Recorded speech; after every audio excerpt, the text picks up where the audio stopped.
Horror कहानियां थी।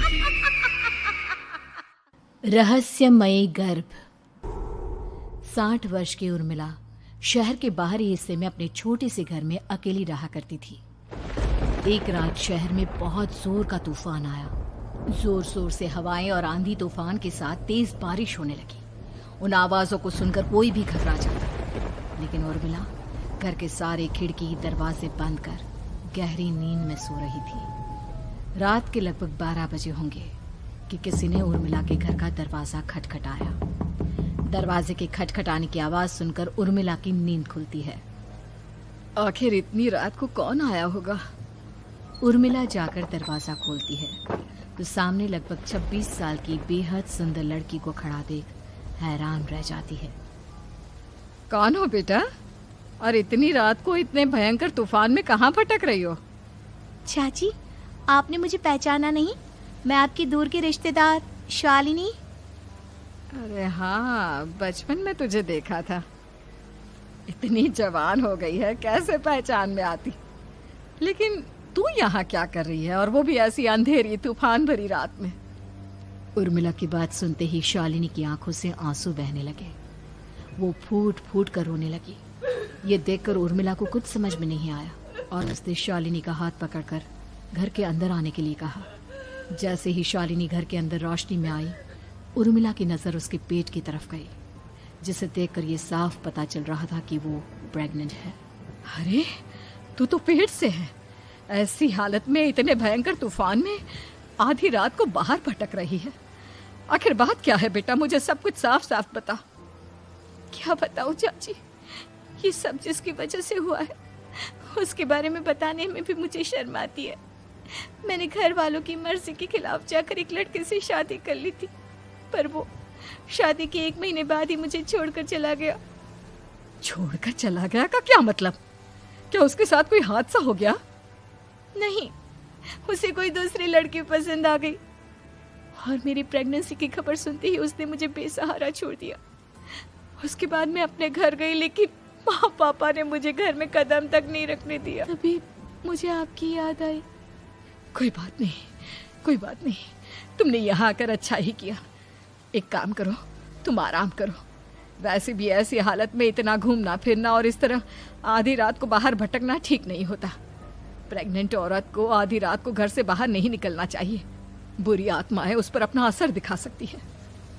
और इतना कहकर उर्मिला ने शालिनी को एक दूसरे कमरे में जाकर आराम करने के लिए कहा।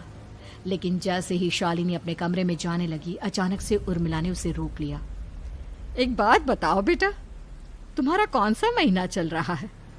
पेट देखकर तो लगता है कि लगभग 6 महीने पूरे हो गए होंगे। उर्मिला की बात सुनकर शालिनी के होठों पर मुस्कुराहट आ गई। चाची जी, अभी सिर्फ 1 ही महीना हुआ है। शालिनी की बात सुन उर्मिला दंग रह गई। उसे समझ में नहीं आ रहा था कि प्रेगनेंसी के पहले ही महीने में शालिनी की हालत ऐसी क्यों थी।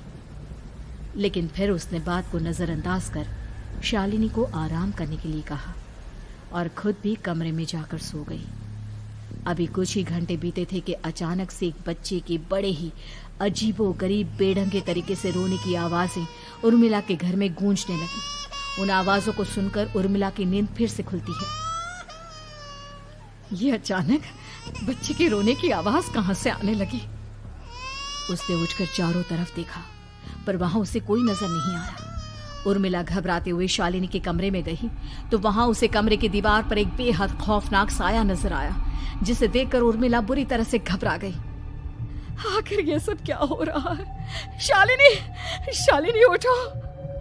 उसने जोर जोर से आवाज देकर शालिनी को जगाने की कोशिश की, लेकिन ऐसा लग रहा था जैसे उसकी आवाज शालिनी तक पहुंच ही नहीं रही थी।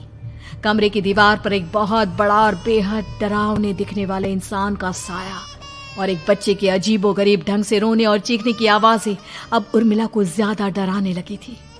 उर्मिला को शालिनी की चिंता सताने लगी और उसने पूरी ताकत के साथ चीखकर शालिनी को आवाज लगाई, शालिनी! तभी अचानक सब कुछ एकदम पहले जैसा हो जाता है और उर्मिला की आवाज सुनकर शालिनी की नींद खुलती है। क्या हुआ चाची, आप इतनी तेज क्यों चिल्ला रही हैं? अब ठीक तो है ना? अभी अभी मैंने तुम्हारे कमरे में कुछ अजीब सा देखा। तुम ठीक हो ना शालिनी? मुझे यहाँ एक बच्चे के रोने की आवाज़ें आ रही थी।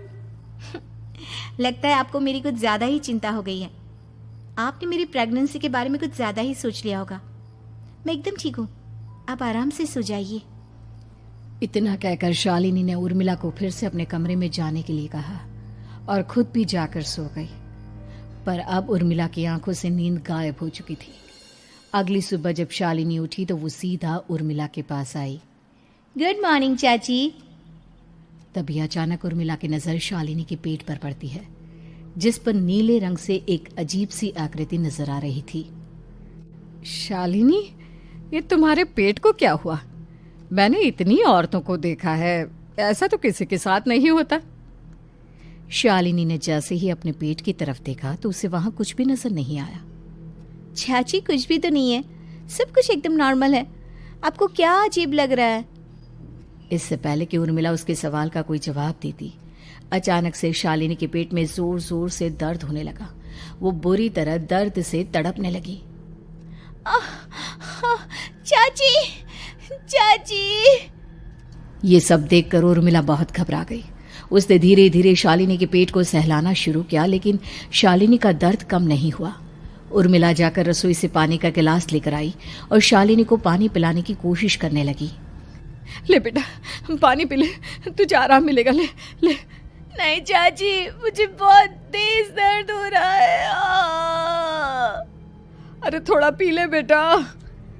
जैसे ही उर्मिला ने शालिनी को पानी पिलाया, उसने देखा कि गिलास में बचा पानी का रंग नीला पड़ गया और शालिनी की आंखें अजीब हो गई। उसके पेट पर बच्चे का एक डरावना चेहरा नजर आने लगा। ये सब देखकर उर्मिला की डर से हालत खराब होने लगी, पर तभी शालिनी का दर्द ठीक हो गया। बेटी, अभी तुम्हारा दर्द ठीक है तो ऐसा करो, तुम थोड़ी देर आराम कर लो। शालिनी को आराम करने के लिए कहकर उर्मिला तेज कदमों से चलकर घर से बाहर निकल जाती है और पास ही रहने वाली एक औरत कालिंदी के पास पहुंचती है। अरे उर्मिला बहन, बड़े दिनों बाद दिखाई दी, क्या हुआ? बहुत घबराई हुई सी लग रही हो, सब ठीक तो है ना? क्या बताओ कालिंदी बहन, मेरी एक दूर की रिश्तेदार आई हुई है। वो पेट से है और उसके साथ ना अजीब अजीब चीजें हो रही है। अब उर्मिला सारी बात कालिंदी को बताती है, जिसे सुनने के बाद काले जादू और तंत्र विद्या की माहिर कालिंदी एक ताबीज बनाकर उसे देती है। बहन, मुझे शालिनी पर किसी बुरी आत्मा का साया लगता है। ये ताबीज ले जाओ, आज रात को 12 बजे उसे पहना देना, फिर सब ठीक हो जाएगा। उर्मिला ताबीज लेकर घर वापस आती है और अब आधी रात के होने का इंतजार करने लगती है। जैसे ही आधी रात होती है, वो नींद में सोई शालिनी को ताबीज पहना शांति से अपने कमरे में आकर अपने पलंग पर लेट जाती है। अब सब ठीक हो जाएगा, ये सोचकर उर्मिला शांति की एक सांस ही लेती है कि तभी अचानक उसकी आंखों के सामने कुछ ऐसा आता है जिसे देखकर उर्मिला डर से चीखने लगती है। तुम कौन हो? कौन हो तुम? जाओ यहाँ से, जाओ जाओ यहाँ से। तभी उर्मिला की एक जोरदार दर्द भरी डरावनी चीख वहां पर गूंज गई। उर्मिला की आंखों के सामने एक बच्चा खड़ा हुआ था, जिसका पूरा शरीर किसी बूढ़े की तरह नजर आता था, लेकिन मुंह किसी नवजात बच्चे की तरह था। उसकी आंखें गुस्से से लाल थी और वो घूर घूर कर उर्मिला की तरफ देखा जा रहा था। कौन हो तुम? कौन हो? उर्मिला के चीखते ही वो बच्चा जोर जोर से रोने लगा। घबराकर उर्मिला ने अपने हाथों को अपने कानों पर रख लिया। उसकी समझ में नहीं आ रहा है कि आखिर ये सब उसके साथ क्या हो रहा है। कौन हो तुम? कौन हो? क्या चाहते हो मुझसे? जाओ जाओ यहाँ से, आखिर तुम हो कौन? तभी अचानक से उर्मिला के पूरे घर में लाल रंग की रोशनी फैल गई। वो बच्चा धीरे धीरे कदमों से चलता हुआ उर्मिला की तरफ बढ़ने लगा। किसी नवजात पैदा हुए बच्चे के जैसे उसके रोने की आवाज अब उर्मिला के कानों में गूंज रही थी। लेकिन कुछ ही सेकंड में वो चुप हो गया और उसने बेहद खतरनाक आवाज में उर्मिला के सवाल का जवाब दिया। मैं वो हूँ जो अब तक पैदा नहीं हुआ, लेकिन जब मैं पैदा हो जाऊंगा तो वो होगा जो अब तक कभी नहीं हुआ। क्या कहना चाहते हो तुम? ऐसा क्या हुआ जो अब तक नहीं हुआ? तबाही होगी, तबाही।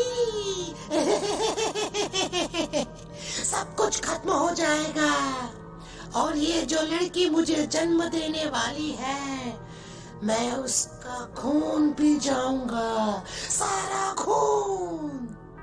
उस बच्चे की बात सुनते ही उर्मिला बुरी तरह घबरा गई। उसका एक बुजुर्ग आदमी जैसा शरीर, एक नवजात बच्चे जैसा चेहरा, ये दोनों ही बातें उर्मिला की समझ से बाहर थी। तभी वो बच्चा अचानक गायब हो गया।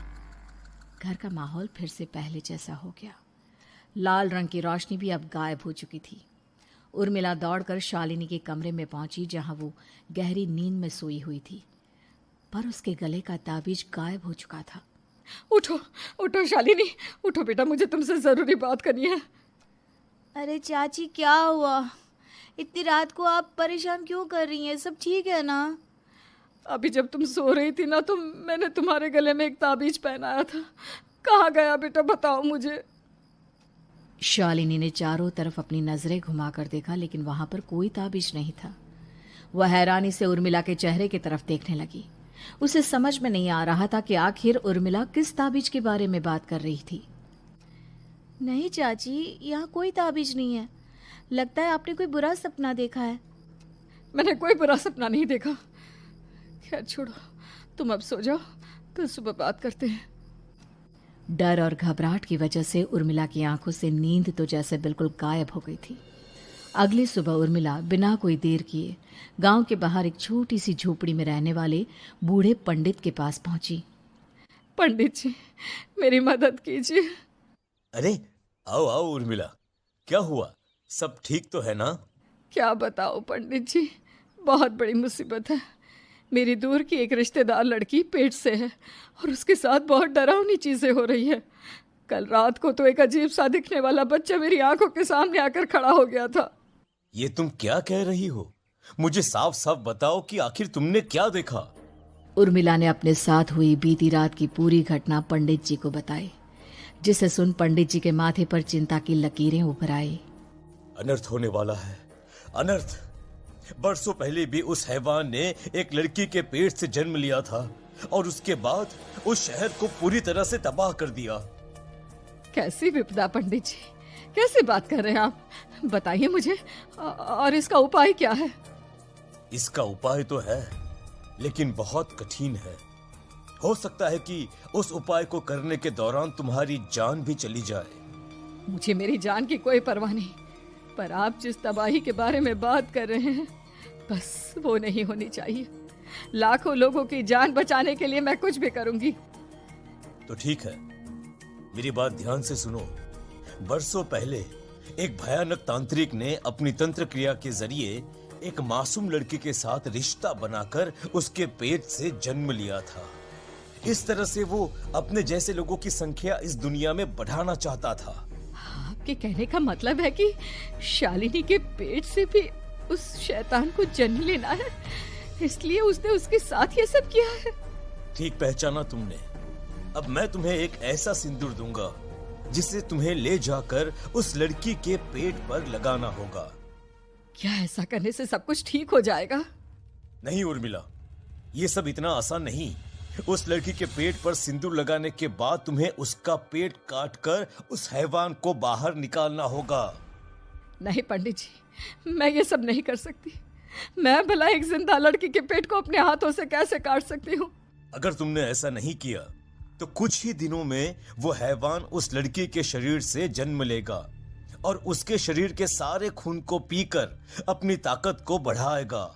उसके बाद वो धीरे धीरे इस पूरे शहर को तबाह कर देगा। यहाँ पर कोई जिंदा नहीं बचेगा। लेकिन अगर मैं उसके पेट को काट दूंगी तो क्या वो जिंदा बच पाएगी? अगर शालिनी को कुछ हो गया तो, अगर उसकी मृत्यु हो गई तो? ऐसा कुछ नहीं होगा उर्मिला, तुम्हें अपने मन को पक्का करके ये काम करना ही होगा। सिंदूर लेने के बाद उर्मिला झोपड़ी से बाहर निकलने ही वाली थी कि तभी पंडित जी ने उसे पीछे से आवाज देकर रोका। उर्मिला, उस लड़की का पेट काटकर हैवान को बाहर निकालना ही काफी नहीं होगा। तुम्हें ध्यान रखना होगा कि ये सब करते हुए उस बच्चे का जो आधा बूढ़े का शरीर है उस पर सिंदूर की एक बूंद भी ना लगने पाए, क्योंकि अगर ऐसा हुआ तो वो तुम्हें और बाकी सबको कच्चा खा जाएगा। पंडित जी की बात सुन उर्मिला की आंखें फटी रह गई और उसके शरीर में डर की लहर दौड़ गई। फिर भी उसने हिम्मत की। ठीक है पंडित जी, मैं पूरी कोशिश करूंगी कि मैं उस हैवान को वहीं के वहीं खत्म कर पाऊं। इसके बाद उर्मिला तेज कदमों के साथ घर वापस आती है। दिन बीतता है, रात का अंधेरा छाने लगता है। शालिनी खाना खाकर सोने चली जाती है और उर्मिला लगातार उसके गहरी नींद में सो जाने का इंतजार करने लगती है, जिसके बाद उर्मिला दबे कदमों से शालिनी के कमरे में पहुंच गई। मुझे ये करना ही होगा। अब उर्मिला ने धीरे धीरे शालिनी के पेट पर पंडित जी का दिया सिंदूर लगाना शुरू किया। उर्मिला के हाथ बुरी तरह से कांप रहे थे। उसके एक हाथ में चाकू था जिससे वो पेट काटने वाली थी। उर्मिला ने एक नज़र शालिनी के चेहरे की तरफ देखा और फिर डरते हुए उसके पेट पर चाकू चलाना शुरू किया। कमाल है, मैं इसका पेट काट रही हूँ और ये आराम से सो रही है। इसे दर्द नहीं हो रहा क्या? तभी अचानक उर्मिला के कानों में बच्चे की रोने की आवाज सुनाई देने लगी। उसने घबराकर चारों तरफ देखा पर वहां पर कोई नहीं था, बस रोने की आवाज लगातार आ रही थी। उर्मिला बिना रुके लगातार शालिनी के पेट को काटती रही। उसे इस बात का भी ध्यान रखना था कि सिंदूर बच्चे के बूढ़े आदमी वाली शरीर के हिस्से पर ना लगे। कुछ ही देर में वो हैवानी बच्चा उर्मिला के हाथों में था। उसने बड़ी ही सावधानी से उस बच्चे को बाहर निकाला और पंडित जी के कहे अनुसार उसे घर से दूर जलाने के लिए ले गई। पर तभी उसके सामने वही बूढ़े शरीर और बच्चे के चेहरे वाला बच्चा आ गया। अपनी गोद में और सामने भी बच्चे को देखकर उर्मिला हैरान रह गई। मुझे मारोगी? मुझे इतनी हिम्मत कैसे आ गई तुम्हारी? तुम पैदा नहीं हुए हो और मुझे पता है जब तक तुम्हारा जन्म नहीं हो जाता तो मुझे कुछ नहीं कर सकते। इतना बोलते ही उर्मिला तुरंत उस बच्चे को घास के ढेर पर फेंक कर उसमें आग लगा देती है, जिसके तुरंत बाद वो बूढ़े आदमी के शरीर और बच्चे के चेहरे वाला अजीब तांत्रिक का भूत भी वहां से गायब हो जाता है। कुछ देर बाद उर्मिला घर पहुंचती है तो वो ये देखकर हैरान रह जाती है कि शालिनी का पेट अपने आप जुड़ चुका था। शुक्र है भगवान का और उन पंडित जी का, अब सब ठीक हो जाएगा। सुबह शालिनी सोकर उठती है तो अपना पेट देख पूरी तरह घबरा जाती है। चाची, चाची ये सब क्या हो गया? मेरा पेट अचानक कम कैसे हो गया? मेरा बच्चा कहाँ गया चाची? बेटी, वो बच्चा नहीं, एक खतरनाक तांत्रिक था जो तुम्हारे कोख से जन्म लेकर सबको मार देना चाहता था। वो पैदा होते ही तुम्हारी जान भी ले लेता, इसलिए मैंने पंडित जी के बताए उपाय से उसका खात्मा कर दिया है। अब सब ठीक है। शालिनी को उर्मिला की बात समझ में नहीं आती, जिसके बाद शालिनी को पूरी बात उर्मिला आराम से समझाती है। अब वो दोनों ही भगवान का शुक्र अदा करती हैं और एक साथ रहने लगती हैं।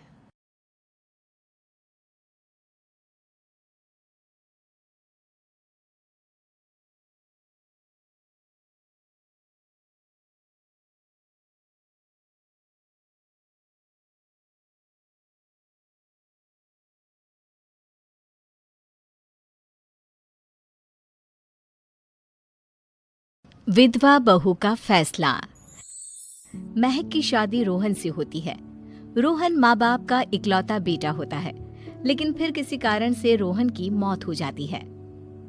बेटा महक, तेरे आगे इतनी बड़ी जिंदगी है, फिर बच्चों की भी जिम्मेदारी। तू कोई काम कर ले। मैं तो कहती हूँ रोहन के ऑफिस में ही बात कर ले, शायद तेरे लिए कोई काम निकल आए। हाँ माँ जी, मैं भी यही सोच रही थी, लेकिन कैसे बात करूं, किससे बात करूं, कुछ समझ में नहीं आ रहा। अब वो क्या नाम था रोहन का जो दोस्त हुआ करता था, पहले तो बड़ा आता था हमारे घर। राकेश की बात कर रहे हैं? पर वो तो रोहन के बाद से कभी आया ही नहीं, पता नहीं कहाँ है वो। आया था, एक नहीं कई बार आया था, लेकिन मैंने बाहर से ही भेज दिया। घर के अंदर झांकता रहता था, मुझे ठीक नहीं लगा। अरे आपको तो पता नहीं क्या ठीक लगता है और क्या नहीं। उसका नंबर है मेरे पास, मैं आज ही फोन करती हूँ। सास राकेश को फोन लगाती है और शाम को घर आने का न्योता दे देती है। अरे आंटी, ओहो भाग्य हमारे कि आपने घर बुलाया। मैं तो कई बार आया, लास्ट टाइम तो अंकल से मुलाकात भी हो गई थी। हाँ, वो हम लोगों को निकलना था ना कहीं उस वक्त।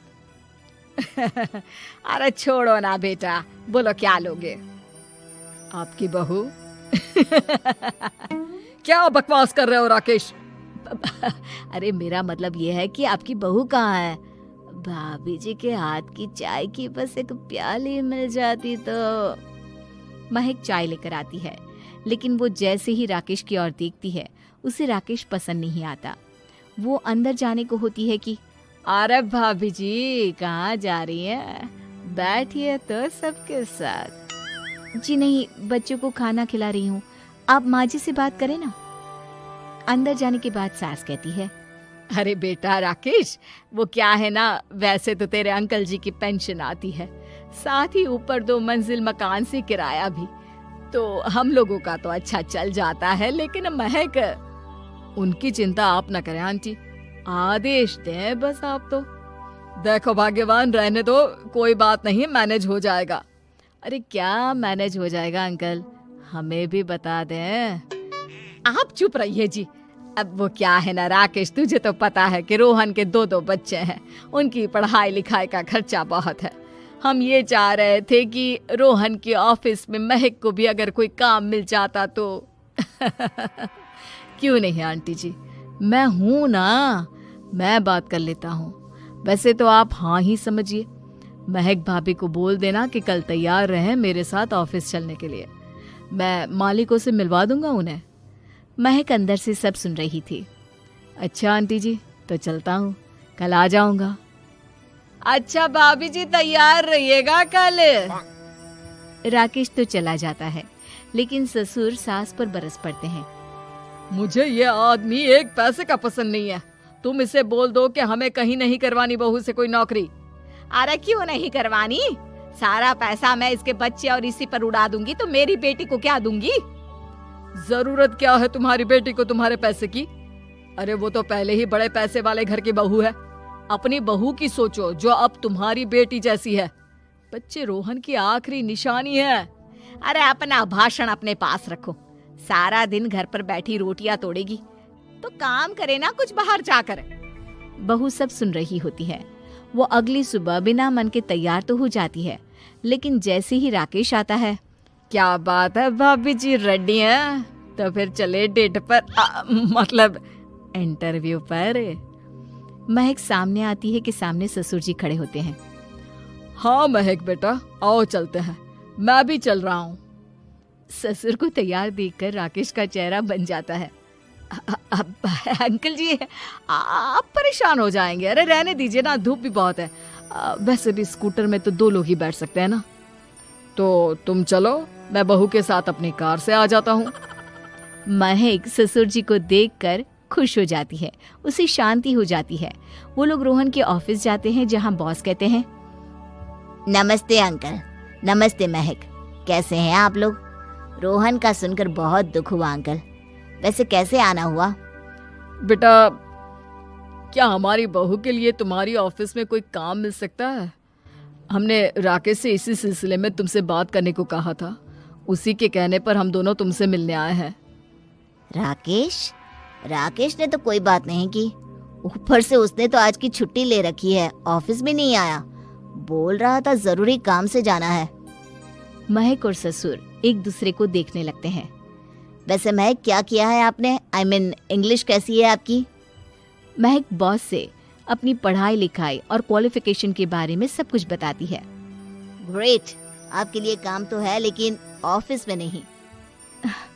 सर, मेरे बच्चे छोटे हैं, मैं फील्ड में काम नहीं कर सकती हूँ। मतलब वो काम घर से करना है, घर से रहकर बच्चे भी देखें और घर भी देखें, लेकिन हाँ, काम जरूर से करें। वो काम डाटा एंट्री का है, तो जब भी वक्त मिले काम करें, और इसके हम आपको अच्छे पैसे भी देंगे। महक बॉस की बात सुनकर खुश हो जाती है, उन्हें थैंक्स बोलकर घर आ जाती है। किसके साथ भेज रही थी तुम महक को? अरे वो कमीना, उसने तो ऑफिस से छुट्टी ले रखी थी। बात भी नहीं की थी उसने बॉस से बहू के काम के लिए। वो तो अच्छा हुआ कि मैं साथ में चला गया। हाँ ठीक है, नौकरी मिल गई ना, इतना ही काफी है। समय बीतता है और एक दिन फिर दरवाजे पर दस्तक होती है। घर पर कोई नहीं था। महक दरवाजा खोलती है, देखती है तो सामने है राकेश। नमस्ते भाभी जी। नमस्ते। घर पर कोई नहीं है, आप कल आइएगा। अरे कैसी बात कर रही हैं भाभी जी, हम तो आपकी मदद के लिए आए हैं। वो क्या है ना, अंकल जी का फोन आया था कि आपको किसी मदद की जरूरत है। महक को आश्चर्य होता है कि उसके ससुर ने राकेश को फोन क्यों किया। वो ससुर जी को फोन करती है लेकिन फोन नहीं लगता। नहीं, हम लोगों को किसी भी चीज की जरूरत नहीं है, आप जा सकते हैं। अच्छा, एक कप चाय तो पिला दीजिए। महक चाय लेकर आती है। चाय पीने के बाद, रोहन मेरा बहुत अच्छा दोस्त था।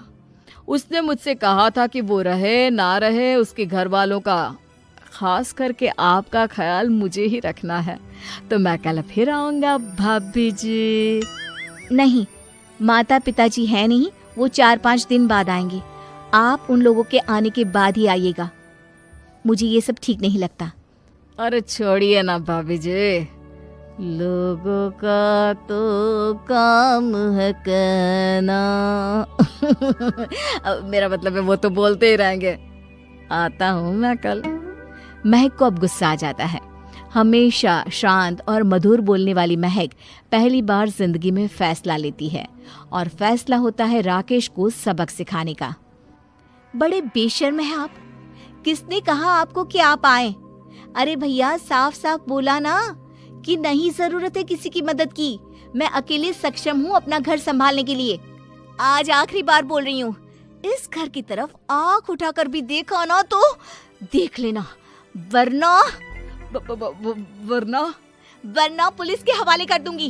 निकलो यहाँ से या धक्के मार कर निकालूं। पुलिस का नाम सुनते ही राकेश वहां से 9-2-11 हो जाता है और महक को अपने फैसले पर गर्व होता है।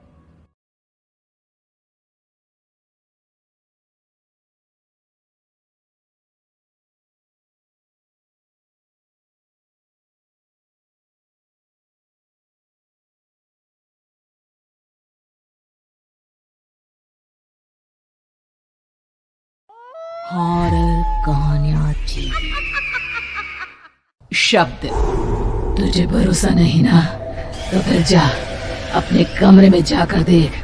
तेरे पलंग के नीचे तुझे तेरी माँ की हड्डियां मिलेंगी। प्रभात दौड़कर अपने कमरे में जाता है और अपने पलंग के नीचे देखता है। वहां पर सचमुच एक कंकाल पड़ा हुआ था और उसके शरीर पर जो कपड़े थे वो प्रभात की माँ के थे। क्या बात है, आज तो आप सुबह से ही बहुत बिजी हैं। ऐसा क्या लिख रहे हैं? बस एक फैमिली की कहानी लिख रहा था। जैसे हमारी फैमिली है ना, तुम, माँ और मैं, लेकिन थोड़े अलग तरीके से, क्योंकि ये कहानी हॉरर है और इसमें जो आदमी है ना, मैंने उसकी बीवी को मार दिया है। मतलब कहानी में ऐसा लिखा है। और जानती हो, उसके बाद जो बीवी है ना, वो एक बुरी आत्मा बन जाती है। क्या बेटा, इस तरह की डरावनी कहानियां क्यों लिखता है तू? जानता है ना, हम जो सोचते हैं, जो लिखते हैं, हमारा दिमाग पूरा दिन वैसा ही होता रहता है। माँ, परेशान होने वाली क्या बात है? राइटर हूँ मैं, मेरा तो काम है कहानियां लिखना। और वैसे भी ये सिर्फ एक कहानी है माँ, कोई सच नहीं है। उसके बाद कुछ दिन बीत जाते हैं। एक रात प्रभात को अपने ऑफिस से लौटने में देरी हो जाती है। रात के लगभग 12 बजे हुए थे। प्रभात जैसे ही अपने घर पहुंचता है, उसने देखा कि उसकी पत्नी दुर्गा डाइनिंग टेबल पर उसका इंतजार कर रही है। आ गए आप? कब से आपका इंतजार कर रही थी। देखिए ना, खाना भी ठंडा हो गया है। अरे दुर्गा, आज तुमने अपने इतने लंबे लंबे बालों को खोलकर क्यों रखा है? तुम तो हमेशा अपने बाल बांध कर रखती हो। वो क्या है ना प्रभात, जब इंसान अपनी जिंदगी से मुक्त हो जाता है ना, तो उसे दूसरे सारे बंधन खोल देने चाहिए। इसलिए मैंने अपने बालों के बंधन भी खोल दिए। ये तुम किस तरह की बातें कर रही हो? तुम ठीक तो हो? मैं बिल्कुल ठीक हूँ प्रभात। अच्छा चलो खाना खाओ। वो क्या है ना दुर्गा, मुझे भूख नहीं है। ऑफिस में कुछ खा लिया था। कोई बात नहीं, मैं तुम्हारे लिए एप्पल काट देती हूँ, एप्पल खा लो। नहीं दुर्गा, मुझे नहीं खाना है, मेरा मन नहीं है यार। तभी अचानक से दुर्गा अपने हाथ में एक बड़ा सा चाकू लेकर प्रभात पर हमला कर देती है। प्रभात अपने आप को बचाने की कोशिश करता है। आज मैं तुझे नहीं छोड़ूंगी, तुझे अपने साथ लेकर जाऊंगी अपनी दुनिया में। ये क्या बोल रही हो तुम? तुम्हारा दिमाग खराब हो गया है। आखिर तुम हो कौन? दुर्गा अपनी गर्दन टेढ़ी करते हुए बोलती है। मैं दुर्गा हूँ, तुम्हारी पत्नी। ध्यान से देखो मेरी आंखों में। प्रभात बुरी तरह से डर जाता है और घबराहट में वो चाकू अपनी पत्नी के पेट में मार देता है। उसकी पत्नी की वहीं के वहीं मौत हो जाती है और उसकी चीख की आवाज सुनकर उर्मिला दौड़ते हुए बाहर आती है। ये तूने क्या किया प्रभात? तुमने अपनी पत्नी का खून कर दिया, लेकिन तू तो उसे बहुत प्यार करता था बेटा। तूने बहू को क्यों मार डाला? माँ, ये आपकी बहू नहीं थी, इसके अंदर कोई बुरी आत्मा घुसाई थी। मैं नहीं जानता ये सब कैसे हो गया, लेकिन वो मुझ पर हमला कर रही थी, मुझे मारने की कोशिश कर रही थी। माँ, मैंने कुछ नहीं किया। ये तूने क्या कर दिया बेटा? दुर्गा ने मुझे कहा था कि वो तेरी कहानी के उस कैरेक्टर की तरह एक्टिंग करके तुझे डराने की कोशिश करेगी। अरे वो तो तेरे साथ मजाक कर रही थी। हे भगवान, ये क्या हो गया? इसका मतलब दुर्गा। लेकिन माँ, मैंने जो कहानी लिखी थी उसमें भी ऐसा ही हुआ था। उस औरत ने अपने पति के साथ मजाक किया और गलती से उसके पति ने उसके पेट में चाकू मार दिया। मेरी कहानी सच कैसे हो सकती है? माँ, मुझे बहुत डर लग रहा है। अब ये सोच, दुर्गा की लाश का क्या करें हम? अगर गलती से भी ये बात बाहर फैल गई ना, तो तुझे पूरी जिंदगी जेल की सलाखों के पीछे रहना पड़ेगा। एक काम करते हैं माँ, हम घर के पीछे वाले बगीचे में उसकी लाश को दबा देते हैं। अगर कोई पूछेगा तो कह देंगे कि उर्मिला अपने मायके गई और फिर एक दिन हम भी अचानक यहाँ से कहीं दूर चले जाएंगे। कोई नहीं आएगा हमें पूछने, कोई नहीं आएगा माँ, बाद में जो होगा हम देख लेंगे। प्रभात अपनी माँ उर्मिला की मदद से दुर्गा की लाश को अपने घर के बगीचे में गाड़ देता है। कुछ दिन तो ऐसे ही बीत जाते हैं, लेकिन एक दिन अचानक रसोई से आ रही कुछ आवाजें सुनकर प्रभात की नींद खुलती है। प्रभात ने देखा कि वहां पर एक लंबे बालों वाली औरत दूसरी तरफ चेहरा करके खड़ी हुई थी। कौन है? कौन है वहां पर? अरे कौन हो तुम? मैं दुर्गा हूँ प्रभात। क्या हुआ? मुझसे इस तरह के सवाल क्यों कर रहे हो तुम? तुम दुर्गा नहीं हो सकती। दुर्गा तो प्रभात, मैं तुम्हारी पत्नी हूँ, तुम मुझे कैसे भूल सकते हो? 4 दिन के लिए मायके क्या चली गई? तुम तो मुझे भूल ही गए। अब अगली बार ना मैं कहीं नहीं जाऊंगी। पता चला तुमने तो मुझे पहचानने से ही इनकार कर दिया। नहीं, तुम दुर्गा नहीं हो सकती। तुम दुर्गा हो ही नहीं सकती। मैं जानता हूँ ये सब क्या हो रहा है। मैंने अपनी कहानी में लिखा था कि उस आदमी की पत्नी की मौत के बाद एक बुरी आत्मा उसका रूप लेकर उसके घर में आ जाती है। तुम वही हो ना? और अचानक से खूबसूरत दुर्गा का चेहरा काला पड़ जाता है।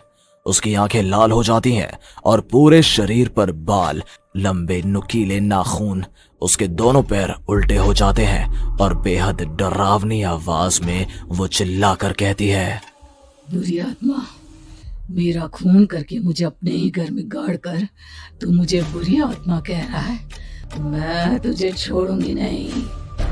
और अचानक से प्रभात के घर में बेहद डरावनी आवाजें गूंजने लगती हैं।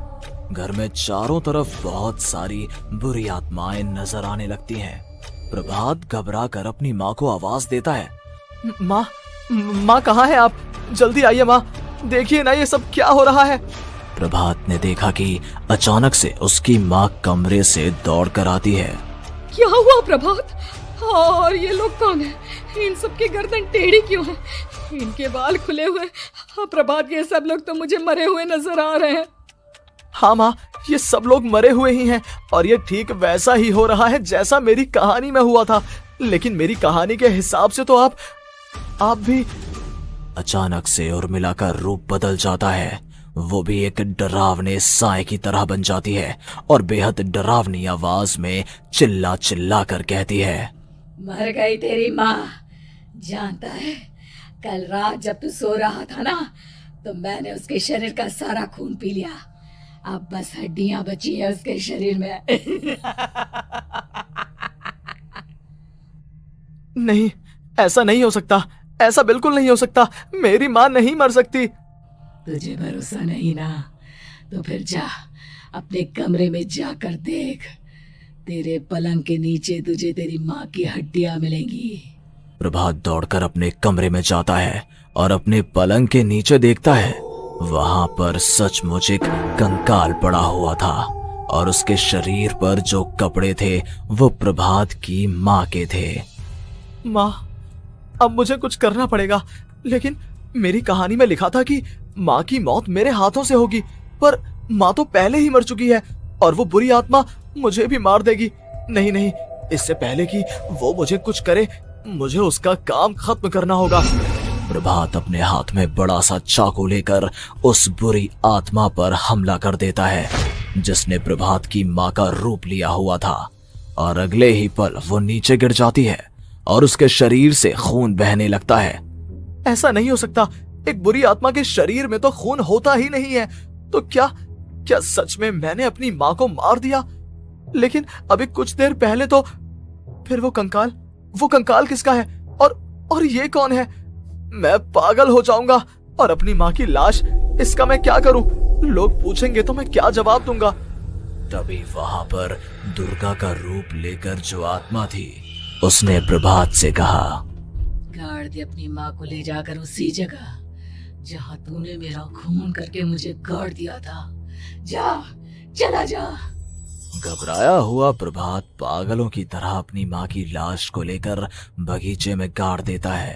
प्रभात की हालत पागलों जैसी हो जाती है।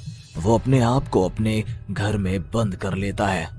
कहानी के हिसाब से तो आगे ये हुआ था कि कहानी लिखने वाले ने उन बुरी आत्माओं से डरकर आत्महत्या कर ली थी। तो क्या मैं भी मर जाऊंगा?